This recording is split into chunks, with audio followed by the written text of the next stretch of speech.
In this video, I'm going to show you a few basic tools on how to edit photos in Darktable using just, pretty easy to learn modules within the program.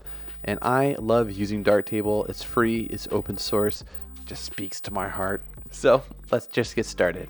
Well, hey, thanks for joining me here on this video on Live Life Creative. My name is Dylan, and I am pretty pumped up to be able to share this video with you. A guy named Don commented on a previous video, and he was just asking, what are some of the basic tools used in Darktable for photo editing?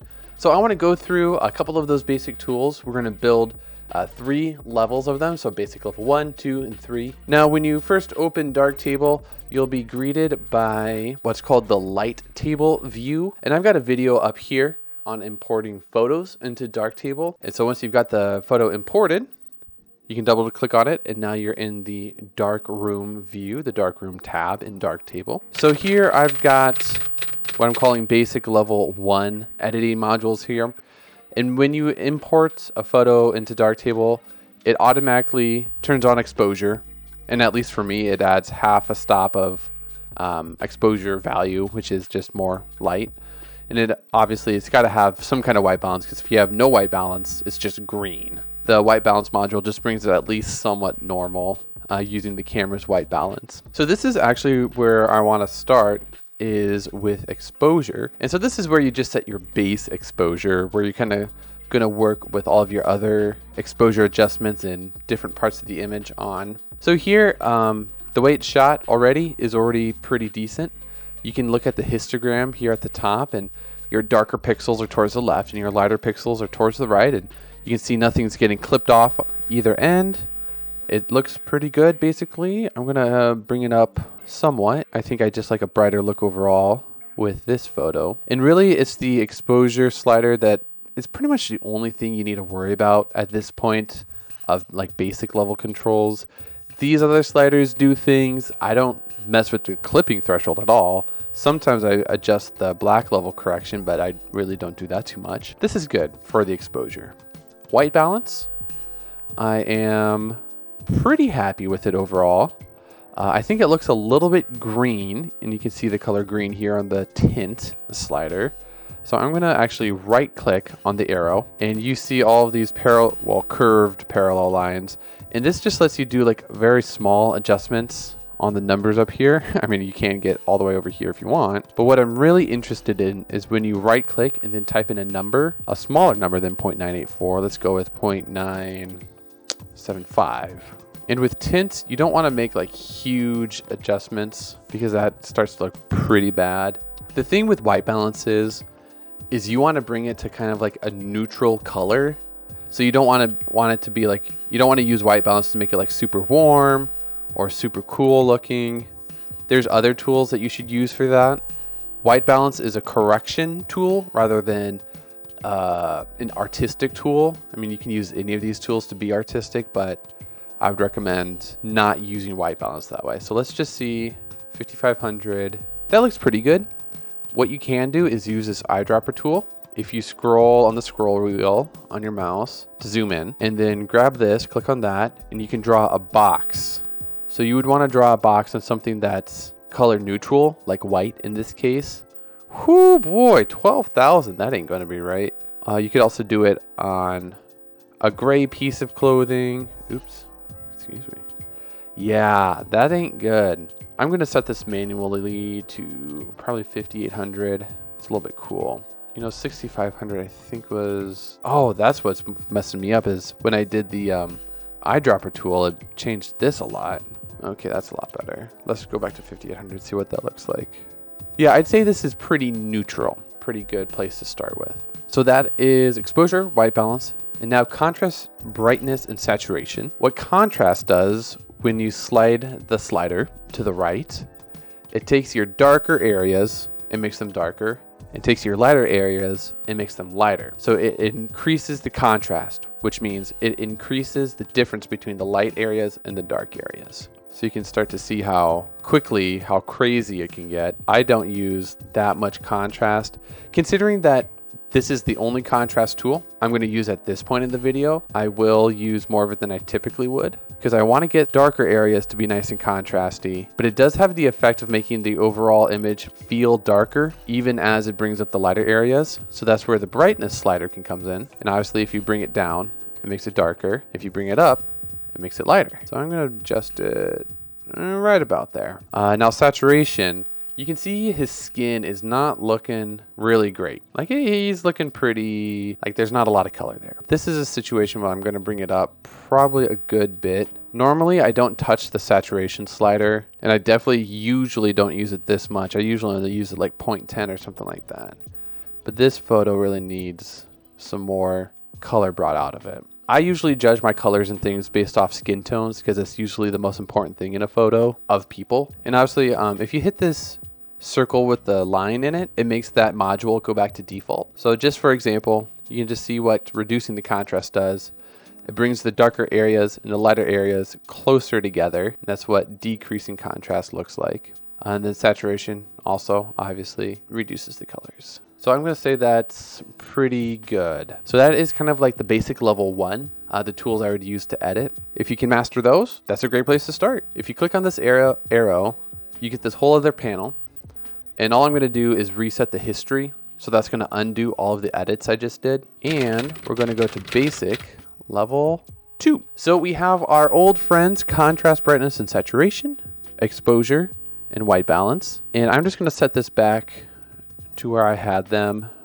What do I have this? 5800, I think. And then, oops, exposure was about 1, somewhere around there. So now instead of going to contrast, brightness, and saturation, I'm going to leave that alone for a minute. And we're going to look at rotate and perspective. So say I'm taking a picture like inside of a house where you can really tell with the line of the walls how straight a photo is or not. So what you can do, this is really handy, when you right click, you can make really small adjustments to the number. If you see that number up to the top right of this box that popped out, and you can make really slow adjustments. And like if you want just negative 0.95, then that's great. You know, you can also right click on it and type whatever you want as well. This photo though is pretty straight, so I'm just going to leave it on defaults and actually disable it. Crop does what you expect it to do. You can grab vertical bar at one edge.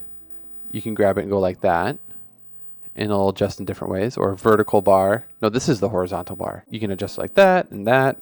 You can also grab the corners. And you can change the aspect ratio. Keep the aspect ratio the same as the original image. Freehand gets a little bit more fun because you can make it crazy in whatever you want to do. Or there's a bunch of presets like 10 by 8, 5 by 4, 4 by 5. This is what you would probably use for Instagram.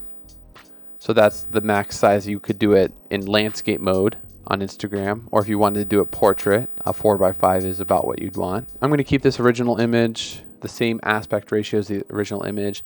And I'm just going to crop it down a little bit so I can get this third line going here. And if you want to see these guides, this tic-tac-toe board, show guides might not be checked. You can check that. Click on this checkerboard, this tic-tac-toe board, and then click type rule of thirds. There's a whole bunch of them. Lots of people like to use just normal, regular rule of thirds, and that's what I usually keep it as. There we go. There's the crop tool. RGB levels. This is a tool that I use more often. Whoa, that got crazy. So what you have here is a handle to control where your black point is, your midpoint, and your white point. I'm not going to get like super deep into explaining like what those are, but basically what you should know is if you drag the black handle to the right, you're going to make the darks lots and lots and lots darker. So you want to be very careful with using that.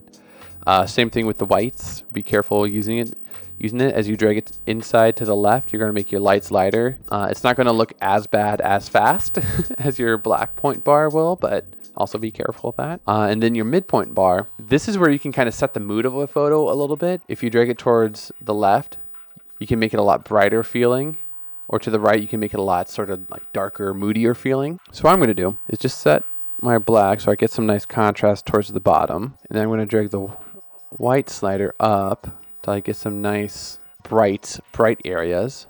And I'm going to brighten up the midtones a little bit more, just a bit. Maybe make the blacks a little bit darker. So this is an alternate way to control contrast instead of using the contrast slider here. Whew, that's fun.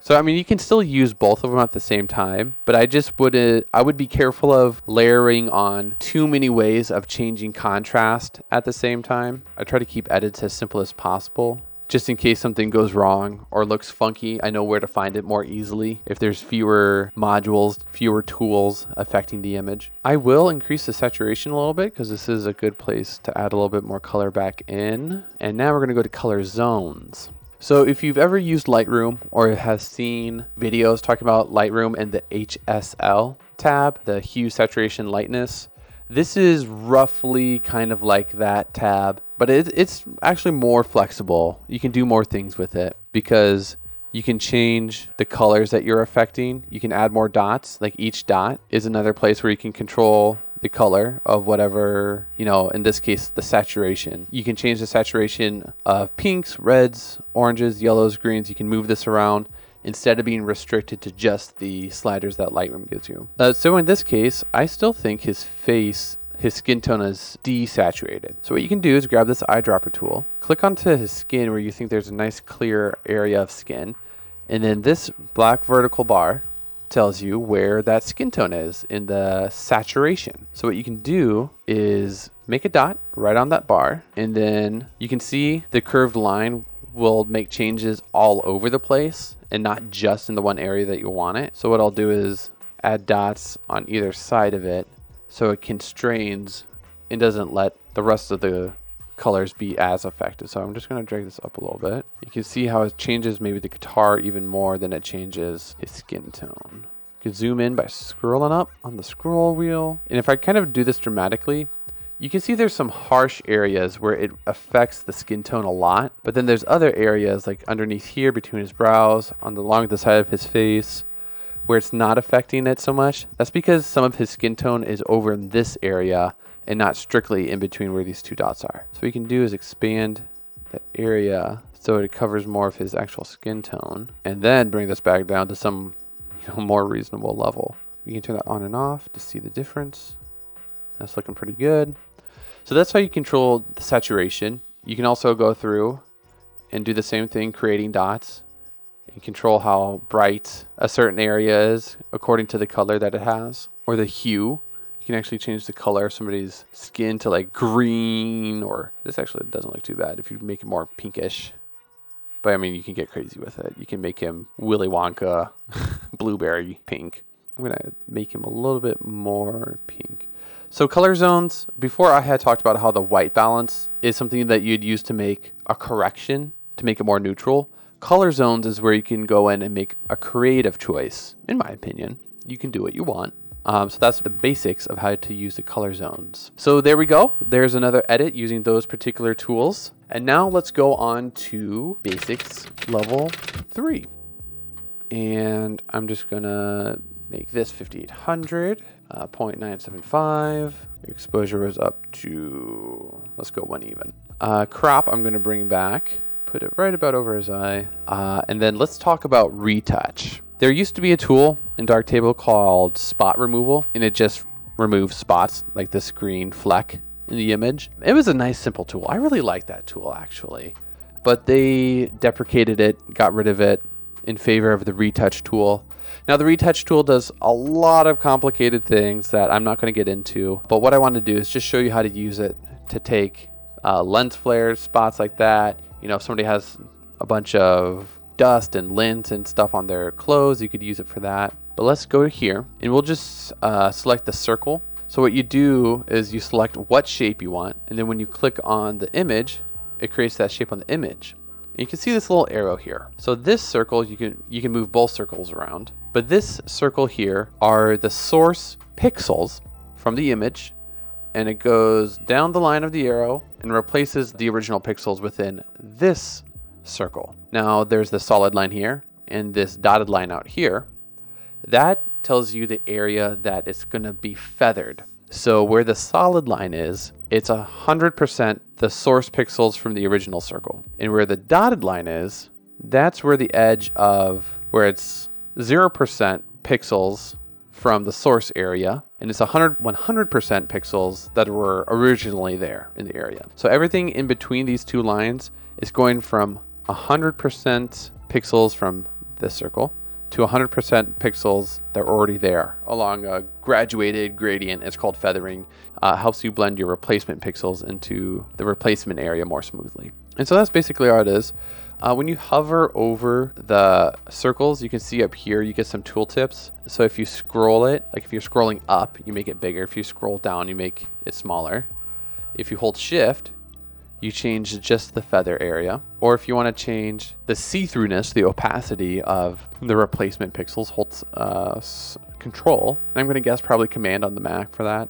You can scroll up or down to change how transparent that is. So that's basically all I really want to teach from the retouch panel. That's like the most basic use of it. And I think that's a good place to start with how to use the retouch tool. So you already talked about color zones. Let's add some saturation back with this. That looks pretty good. Let's make his skin a little bit less green. So create our couple of extra dots.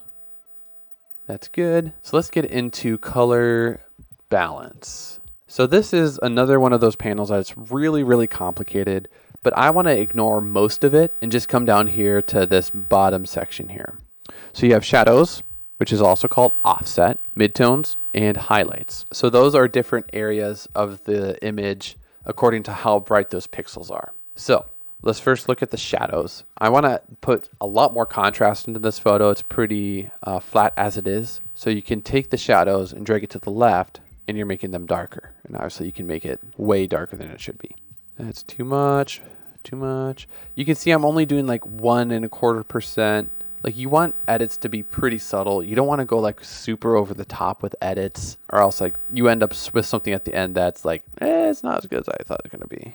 With the slope, the highlights, I'm gonna make those brighter. Kaboo! He's shining in angelic glory. Now here with power, if you drag it to the left, that's where you can make it moodier, which is in contrast to the RGB levels, which if you drag this to the right, that's what made it moodier. It's doing something a little bit different than that. But I actually want to make this brighter in the mids, not that much brighter. Actually, you know what? I probably do actually want to make it a little bit darker because I think that gives a little bit more contrast, and that's what I'd really prefer in this case. I'm going to make it even darker than this.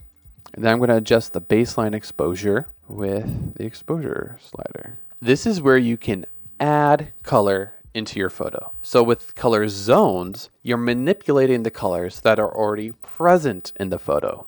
You're changing things that are already there. With color balance, you're adding colors within the shadows, within the midtones, or within the highlights using the hue and saturation sliders beneath each of those areas. A lot of people like to make your shadows a lot cooler of a color. So you can find a nice little blue or a little bit of a cyan in there. Your saturation slider is going to change to the color that you're selecting with the hue slider, which is kind of convenient to see. And then I would say be super, super subtle with the saturation slider, because if you do 5%, that's pretty crazy. You can be pretty crazy if that's what you want, but I would recommend not even 1.5%, not even 0.89%. I'm talking like 0.3% is what you might want, because you just want to tint it a little bit. You don't want to, well, maybe you do want to do more than just tinting it. That even to me, that's too much. I prefer a more subtle edit. Let's say that. And then a lot of times in the highlights or in the mids, people like to do a warmer color. I like to find something that's around a person's skin tone range, kind of orangey. This one, you don't have to be quite as subtle, but I would still not go super crazy with it. Typically, I would say if you can make more subtle edits, that'll help you become a more sophisticated, a more fancy editor. And usually I don't really do too much with changing the color of highlights, so I'm probably just gonna leave that. Unless we can find a nice, maybe let's change it purple. Woo, purple! Oh yeah. Yeah, I don't think that's gonna turn out well for me. Although it is pretty green. It does look like it's kind of green. So we can find a nice like magenta. We can just make it a little bit less green. RGB levels, already talked about that. I'm not gonna use that in this case. RGB curve is where I want to talk about. So here we have another histogram. The basic idea is the areas over here, if you make changes over here, that's going to affect the darker areas, the shadows, If you make changes more in the middle of this diagonal line, that's going to change like the midtones. And then if you make changes on the diagonal line up here on the right side, that's going to make changes to like the highlight areas. A nice general rule of thumb kind of thing that a lot of people do is do an S curve with the RGB curve. So it looks a little bit like the letter S. So the way to do that is just click and drag on the line somewhere and it creates a control dot. You can drag that down. You can see how it's making things darker. You can come back up here around the highlights somewhere, drag up by roughly the same amount that you dragged down over here, and then it creates a subtle little S. Now you can see in the actual photo, it's like too contrasty at this point because the color balance. We changed the contrast in the color balance module.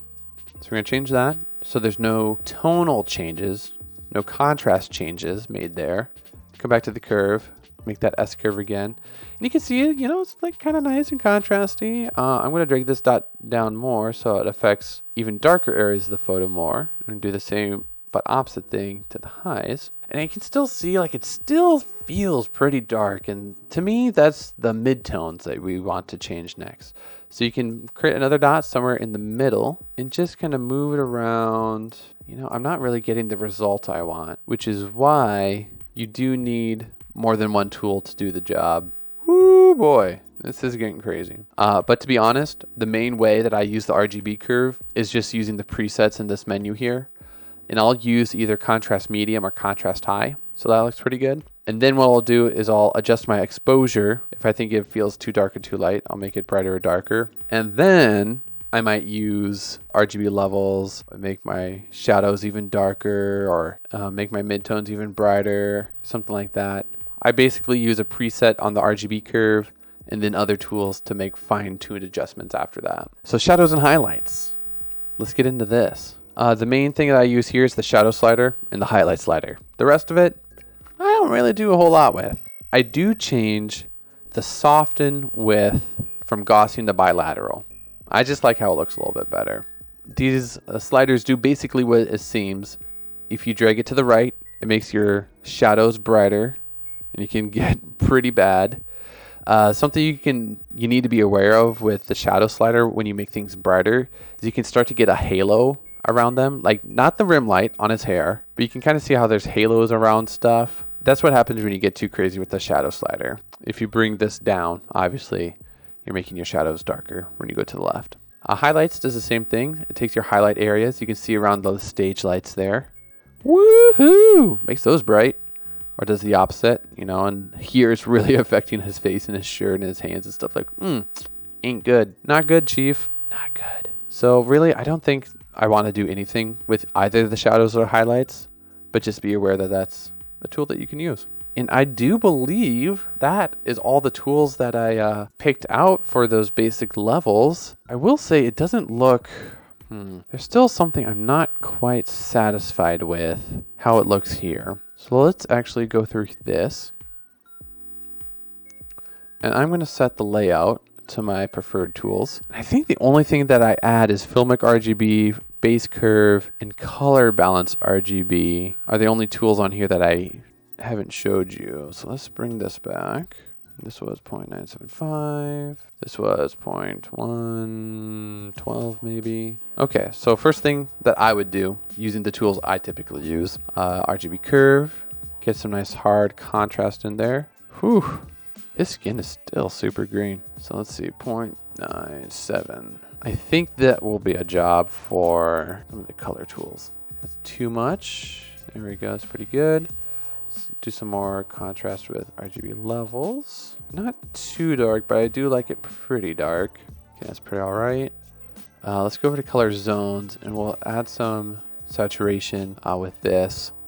So here's another eyedropper tool. You can draw an area over whatever's in the photo, and then it adds a whole bunch of dots, and you're meant to use the middle dot. So it does 1, 2, 3, 4, 5. It makes 5 dots. And what the farthest left and farthest right dot do is keep the rest of the line from moving whatsoever. So just a little bit between these two dots and these two dots is what changes. So what I'm going to do is just eliminate a couple of these dots. Let's widen that out a little bit, effect more. Let's also take some of the green out of his skin. Just drawing in dots manually at this point. Okay, that's a thing. I think it needs a little bit more saturation.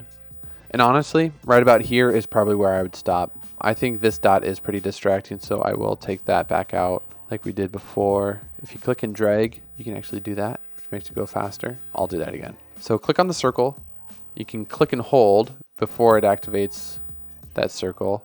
And you can just drag it around. It's a little bit faster than clicking, and then clicking again and dragging. And actually, I think this smudge, little light flare, is distracting too, so I'm going to take that out. That's a little, you can see where there's this darker circle now. So the spot I chose was too dark. That looks pretty good.